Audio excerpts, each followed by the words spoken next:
Hey guys, Jonathan Graham here. Check out this new model I designed. I actually designed this one kind of accidentally.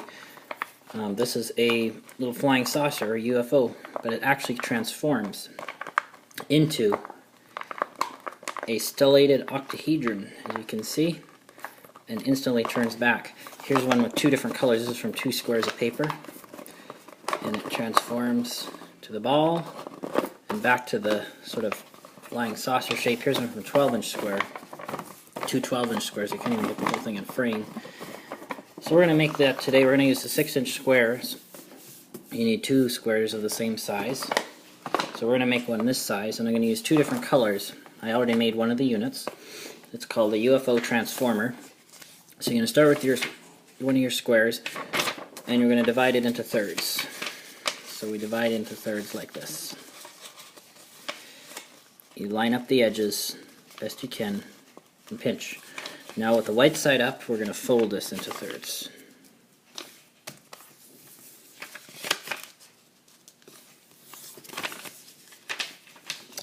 Now we're going to fold it, flip it over so the colored side is up, and fold in half, so the third going in half this way, so you have it so the creases are this way. You're going to fold it in half. So then when you have this folded in half, you should still see your third marks like this. Now we're going to take this corner and fold it to this third mark, crease, and fold. Repeat on the other side, folding up to the third. Now we're going to take this flap, there's 2 flaps up here, I'll show you this side, and you're going to fold it down as far as you can, and flip it over and fold down this as far as you can. And now we have this shape. We're going to unfold these 2 flaps and unfold these 2 flaps, and we're actually going to fold these ones back down and unfold it, the white side on the top, and we're going to make 3. You can see how we have 3 squares on each side. Just going to reinforce my creases a bit.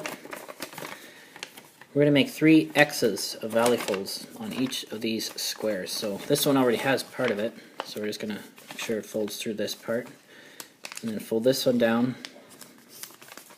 You see there's our X. Make another one here. Fold it down. That square in half both ways. You can see the creases line up. This edge will line up to here. And then this square the same. Unfold, and then this one I'm just going to fold so it folds through this part. And we're going to do the same with these 3 squares. Fold this corner to here to fold the first diagonal. The second diagonal is already here, but we have to make sure it creases through this part. Middle square, this edge to this crease. You're just creasing in that area, then this edge to this crease. And then the last one, corner to there. And then this crease is already here. Just going to reinforce it a bit. And now we're going to flip this over, colored side up, and we're going to put valley folds on these little triangles here. So if we fold this in half, you're going to crease just from the point here, just in these triangles. Now we're going to take this and fold it to the third. And again, just make little creases on the ends. These triangles on the ends. And then on this side, make a crease here and a crease here. Fold this to the third mark. And you can see this. Now comes the sort of tricky part. We're going to unfold here. And you see we have this diamond right in the center. We're going to bring this together.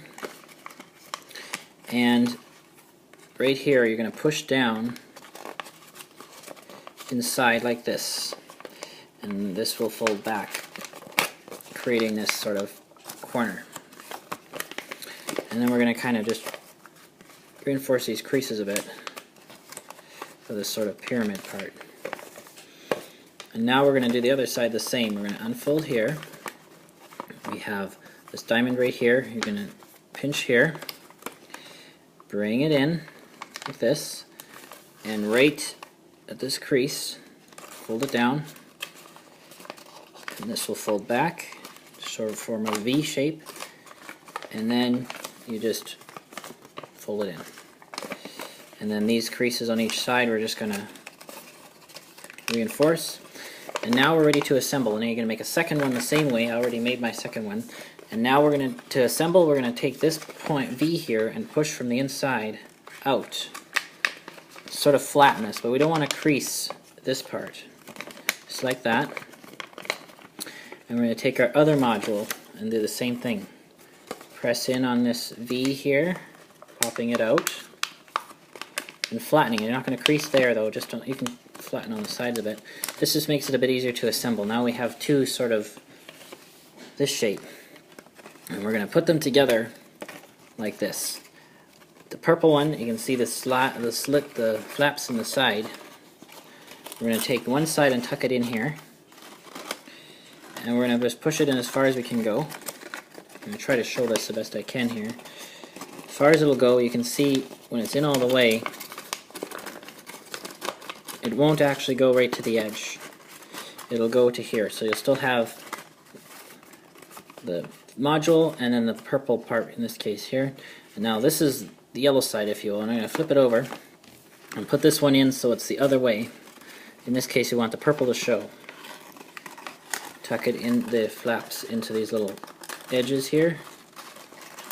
Interlock them. This is sort of tricky because this model is sort of a weird model. Just take your time when you're doing this. And then push together. Both sides together until you get this kind of octagon shape. Try not to crease this too much. It doesn't matter if you do crease that. I don't think it's a big deal, but it makes it a bit easier at the end.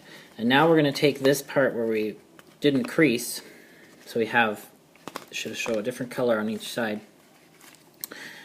You're going to press here on the side gently. And these are openings here, so if you need to, you can kind of reach in with your finger and support this from the inside as you push this out. And then from this side, you can see this side here has an opening too. So you're going to reach in here, push gently here, and use your finger from the inside to support the model. And now, to make the last two, we're going to take this right on the existing creases and just kind of fold it into itself. And then crease that in.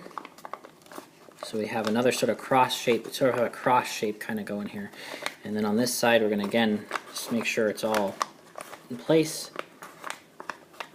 Fold it in on the creases and fold this in on the creases. And this is the UFO transformer. And now to make it transform, what you do is you see the creases here where the slits are, they kind of close like mouths. You're going to hold it like this, with these on the sides, and just push them together, and then you have your stellated octahedron. You can go around and crease it a bit when it's in this state, but you have to hold it to keep it in this state. And then when you can let go, it kind of bounces back. So once again, hold it, the sides here on each side, and push them together. And it's a stellated octahedron. And then let go and kind of press on these points a bit, and it'll turn back into a UFO. So that's my new model. It's an interesting little action model I designed. Not too difficult to make. Hope you enjoyed that one. And please remember to rate, comment, and subscribe, and I will see you next time.